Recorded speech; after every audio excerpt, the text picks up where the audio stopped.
Good evening, everyone. Welcome to the NBA Paris Game 2020, presented by beIN Sports pre-game press conference with NBA Commissioner Adam Silver, Charlotte Hornets Chairman Michael Jordan, and Milwaukee Bucks co-owner Marc Lasry. We will begin with opening remarks from Adam Silver, followed by Marc, and followed by Michael. As a reminder, if you'd like to ask a question, please raise your hand and wait for the microphone to be passed to you. Please state your name and your company name. As a courtesy, please have your mobile phones on silent mode. And I'd like to introduce NBA Commissioner Adam Silver. Thank you, Tom. Let me begin by thanking Marc Lasry and the Milwaukee Bucks and Michael Jordan and the Charlotte Hornets for taking time out in what is a very busy regular season to bring their teams here to Paris.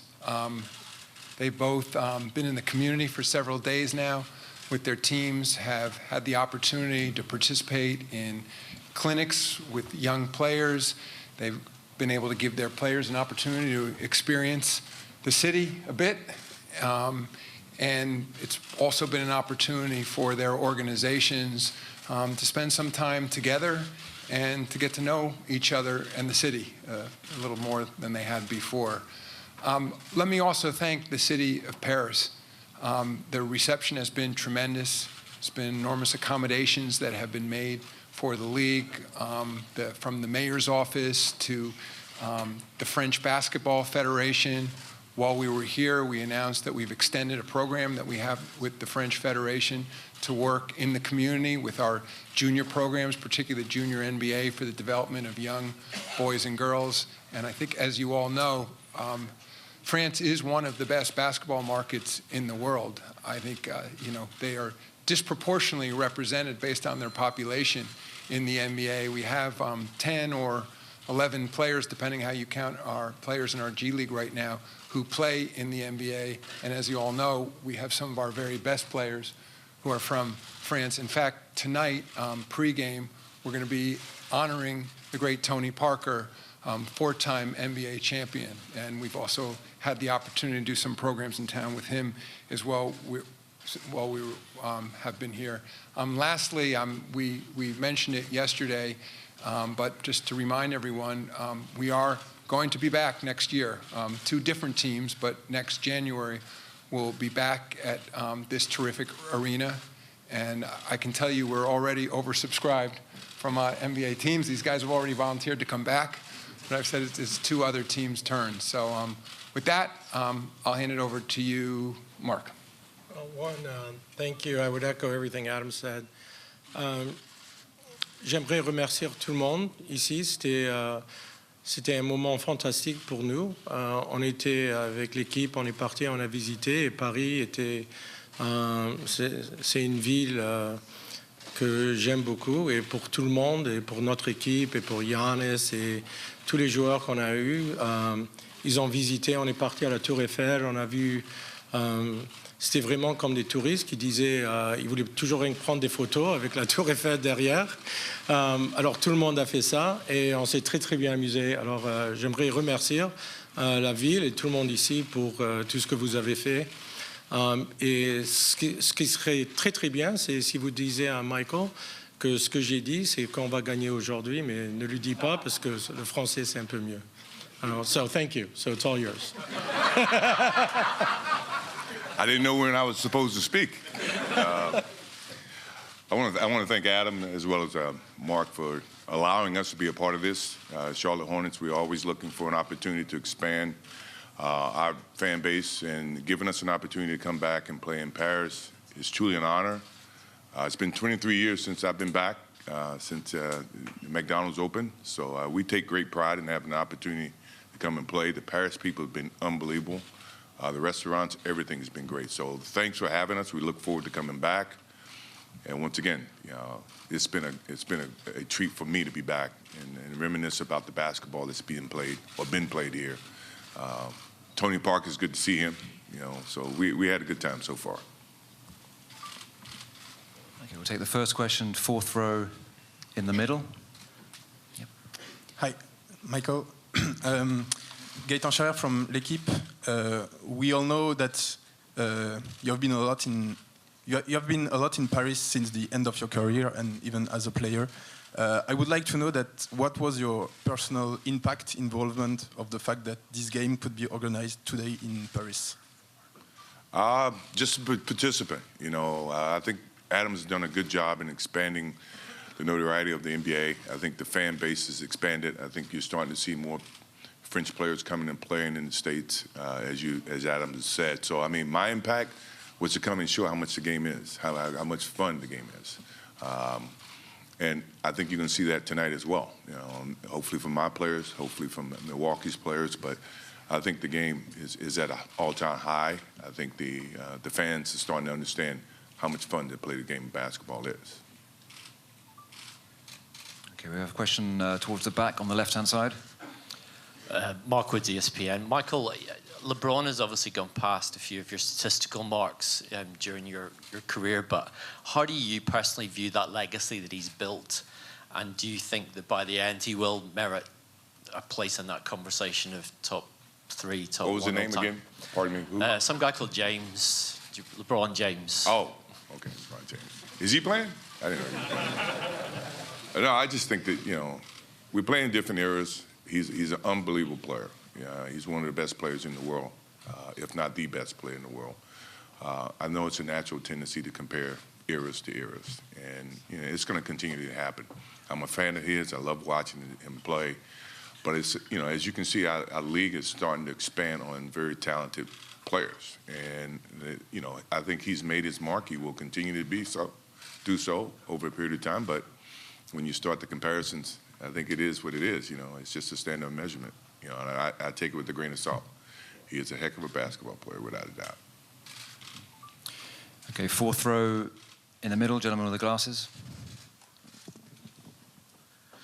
Robin Barberin from Five Magazine in Germany. Michael, you just mentioned the last time you played here was 23 years ago during the McDonald's Championship. How do you think the global game has evolved since then? Tremendously. I think it's grown tremendously large since then. I think you know, the Dream Team started it, and it just led right into us playing here. And now you got 2 different teams playing. You know, we got China, we got Africa now. So the game is expanding all over the globe. So I'm glad that I was a part of it, but I think that it will continually get bigger because of the passion of the game of basketball. Okay, the next question is fifth row on the left. David Kalfa from Radio France International. Sorry, my question isn't related to Paris but to Africa. Will NBA organize soon a regular season in Africa like this one? And to Michael Jordan and Mr. Lasry, would you be happy to see your team play a game in Africa, especially you, Mr. Lasry, as you were born in Morocco? I'm happy to play anywhere. So, you know, if Adam would love us to play there, I think for our team, we'd love to try to do it. You know, the question is just a matter of the schedule. So I think it's probably easier to do during the preseason than during a regular season game. It's just hard, just for the travel. But I think we'd love to try to do that and be a part of it. Next question. And I'll just add to Mark's point, we don't have any plans right now to play either a preseason or regular season game in Africa. What we've been doing over the past several summer is playing with a collection of players, whether it was in outside of Dakar last summer or it's been in Johannesburg, that by bringing a group of players over, they can experience the community. We can do more activities in market.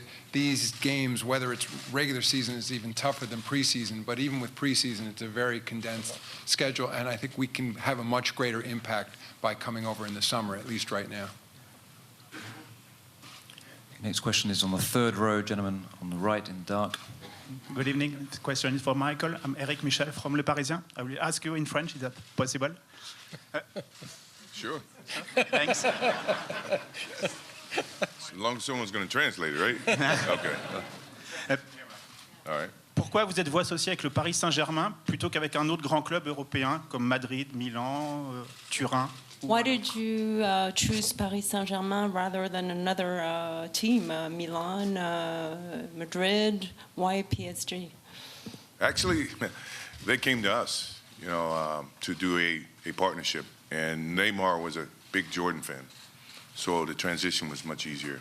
Plus, I mean, it's in terms of the market, Paris is all about fashion, you know, and we see Jordan Brand as a leisure wear lifestyle brand. So the relationship was very, very easy. Next question is second row here, in the middle. I got one for the commissioner and one for the two owners. I'll start with you, Mr. Commissioner.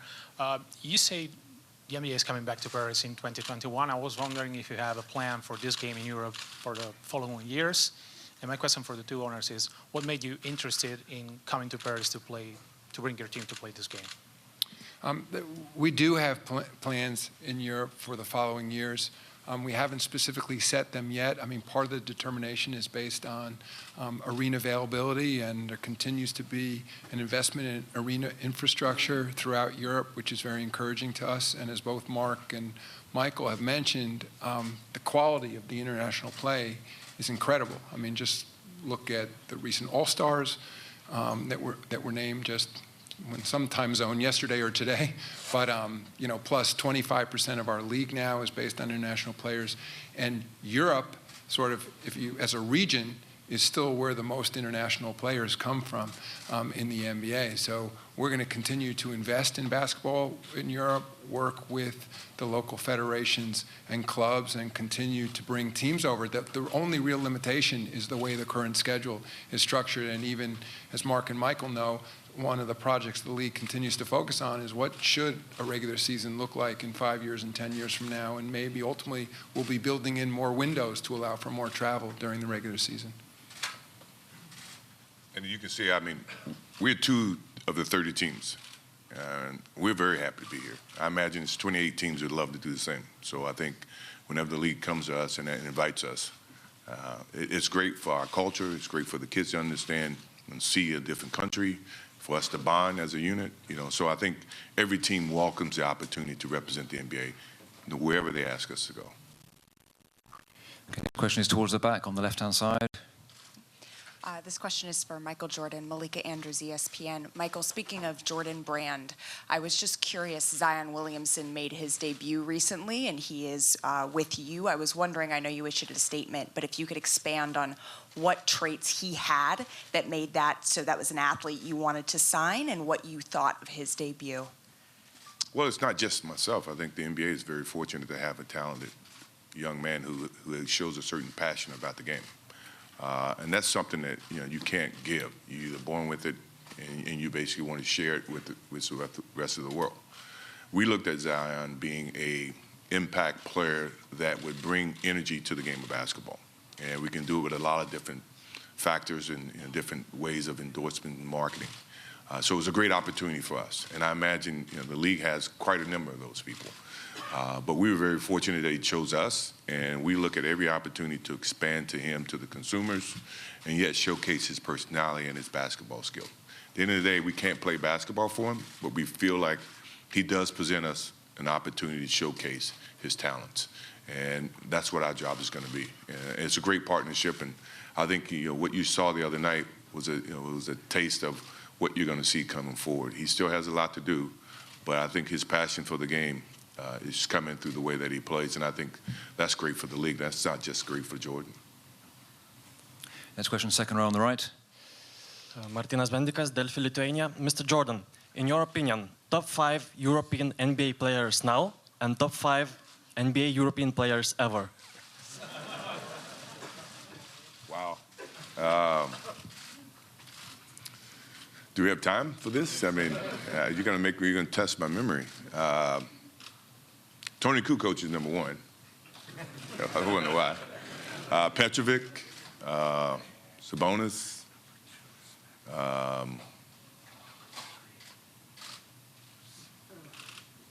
Can I get back to you on that one? That's a lot to go through. I got to go through the whole list of great NBA players. I mean, any of the guys that come from Europe, they all made their mark in the NBA. And to try to put one above the other, it takes a little bit more time than a press conference. So I may give you that later, yeah, okay, if you don't mind. Next question is here on the left-hand side, just behind the pillar. Yep. Jerome Pugmire, Associated Press. Question for the Commissioner. Even though the league has pushed back the plan for the Board of Governors to vote in April on schedule changes and the in-season tournament, what's your level of confidence that the tournament can still happen in 2021-22 season? The ultimate issue is getting it right. I think we made a collective decision that we should continue to study all the various issues involved in making changes in the schedule. And one of the things that came back loud and clearly from the teams is originally what we had proposed is doing, in essence, a one-off experiment in what is this will be the 75th anniversary of the NBA, the 2021-22 season. And what we heard back both from our teams and also from our media partners is that you should look at something as a multi-year program. I'm not going to say something's forever because obviously we do make changes and we might make changes if what we implement isn't precisely right. But I think that ultimately the thinking was there was no magic around a vote in April. And in fact, the ultimate issue isn't about the vote. It's about what it is that we should be doing. I can say, and Michael and Mark can speak as well, that I think there was enormous interest around some sort of play-in tournament. And then what we're now characterizing as an in-season tournament is something that even I'm on a fact-finding mission of sorts, even being here in Paris now, because it's a concept that we've, in essence, adopted from European soccer. We think this notion that you can play for more than one trophy or more than one cup ultimately makes a lot of sense for our league as well. And so it's unclear right now whether it would start in the 21-22 season. I think it's more a function of as the ideas evolve where we end up. But I will tell you, I'm sure it'll be very much discussed at our April board meeting. And as I said, we continue to work with our teams to figure out sort of what the best ideas and the best learnings from a group of really smart teams. Okay, next question in the center. Question for Michael Jordan. My name is Thomas Holzer. I come from Luxembourg. I know there are not a lot of players in Luxembourg who could join the NBA, but are you scouting a lot in Europe and in which country? I didn't quite understand that. What was that again? Are you scouting? Are you searching for players in Europe? Scouting for other players in Europe beyond? Are we scouting everywhere? Everywhere in Europe. Actually, my scouting team just got back from Brussels. They were in Germany. So, I mean, like every other team, our eyes are opening all over the world. That's what the game has done. It's been expanded. And I imagine Mark's staff is doing exactly the same thing. So teams are starting to look outside of the United States for talent, and we're no different than any other team. We just follow Michael's guide. No. So far, you've been good at it. So that's all we're doing. Okay, next question, second row, green sweater. Amin Lamli from Moroccan newspaper Le Matin. My question is to Commissioner. We've lost at the start of this year David Stern, who was a visionary for the NBA. Do you think he'd be proud of this game, of this enthusiasm generated by this game in Paris? Thank you. Thank you for asking that question. First of all, Commissioner Stern had planned to be here at this game. He and his wife Diane had made plans back in November and had circled their calendars because I know David was such a big fan of the city of Paris. And I think probably the two people who have had the greatest influence on the growth of the NBA outside the United States are Michael Jordan and David Stern. And probably without David, the NBA as it currently stands would look very different. I mean, certainly, Michael knows from his playing days, and also Mark was good friends with David long before he was a team owner in the NBA, that this was very much his vision, before the dream team that Michael mentioned, back from when he became commissioner in the mid-'80s, that he saw the global opportunity for this league. So I think, I know because we had these conversations only as recently as December of last year, how proud he was of where the league stood today, of the fact, as I mentioned earlier, 25% now of our players were born outside the United States. Again, if you look at the All-Stars that were just named, 4 of those players were born outside the United States, and I think across the league you're looking at just the caliber of excellence. And I think that question about scouting, as Michael said, as Mark said, there's great players that are coming from all over the world right now. So, we're going to have a moment before the game tonight dedicated to David Stern. And as I said, he was a true visionary. And I think everyone who's been involved in this game owes him their gratitude for where the league now stands today. I agree. I wouldn't be here without David Stern. Adam could say the same thing. He meant that much to the game. His vision was something that we took great pride in learning from. I learned a lot from him, not just as a basketball player, but then obviously when I moved into the business, he had a lot to do with that. And I don't have enough time to pay as much thanks that I can pay to that man. He did a lot for the game of basketball. Next question is on the second row on the right-hand side. Hi, this is a question for Michael. My name is Yann Nonana for French newspaper L'Équipe. Since the Will Chamberlain era, you still hold a record for points in a season, average 37.1. I just wanted to know how you feel about the fact that there's a player getting closer and closer, James Harden. And I guess the question that goes with it is, how do you feel about the way the game has evolved towards more points, more offense? Well, I think, great. Our records are a sense of pride for the work that you put into the game. So, yeah, I'm happy to have it because I think it showcased how much practice and effort that I put into it. I think what you're seeing with James Harden is the same. He's not doing this off the whim. It's something that he's worked and he's perfected to a point where the results are starting to show. The game itself, fun game to watch. A lot more threes. I think the European players have expanded the style of basketball because of the versatility that they brought to the game, which I think is good to the game, which is increasing scoring.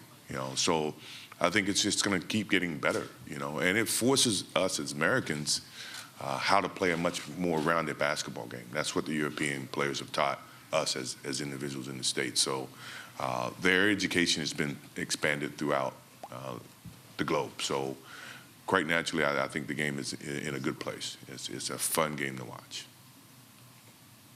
Okay, next question is in dead center in the middle there. Michael, Karol Sliwa from Poland. Before I ask this question, please let me tell you that this is surreal to me. I would never say I'd be able to talk to the GOAT when I was watching you on TV when I was a kid. Thank you. And my question is, what's your view on nowadays basketball, free flow, positionless basketball, and how would you find yourself in this type of basketball? There's no question in my mind it would be dominating, but your game would be probably a little bit different. Well, I think you got a lot of different descriptions about how I would play in this basketball game. I'm pretty sure I would make my adjustments. I think the game would still be played with a sense of passion. I don't think the passion in the game of basketball has changed. I think the talent has changed. I think the versatility has changed. Yeah, you have younger players and you have bigger players. But overall, you still have to shoot. You still have to defend. You still shoot free throws. You still shoot threes. You do all those things. You have to play as a team. Those things transcend generations. So, I mean, as much as I would have played here, things would have been totally different. I would have been playing against LeBron James. I would have been playing against Anthony Davis, as opposed to playing against Magic Johnson and Larry Bird. Now, would I had, as much success? We'll never know. I'll let you guys speculate on that. But I think my passion to the game would have been the same. I love the game of basketball. Okay. Next question is at the very end. Yeah, okay. Go ahead. In the middle. Sophie Serbini for the Deutsche Welle. My question is for Marc regarding Giannis. In the press conference yesterday, he was saying that he came to Paris 4 years ago and nobody knew who he was. And now he's obviously the biggest draw tonight. And I wanted your opinion on how big he got, especially in the last 2 years. I think for him, it's been great. He's a great kid. It is, I think, in the last couple of years, just as more people have gotten to know him, it's harder for him to go out to dinner. The good news is, for me, it's still easy to go out to dinner. So there's been no issues. But I think for Giannis, he takes it all in stride. I mean, when you're the MVP of the league, more people are going to get to know who you are. The fact that he's 6'11" also makes a big difference. So I think for him, it's a dream come true. I think he loves it. He's an extrovert. He loves being around people. So I think it's been a lot of fun for him. He loves being in Paris. I mean, it's a beautiful city. You guys should be proud of the city that you have.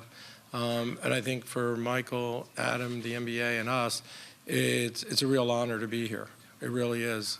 You guys have treated us so well, and we want to thank you for that. Okay, thank you, everyone. That now concludes tonight's press conference.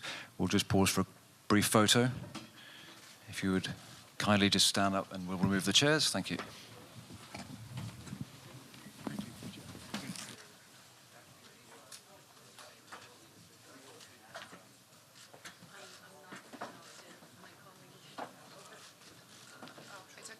I took them. Do you want them?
I know.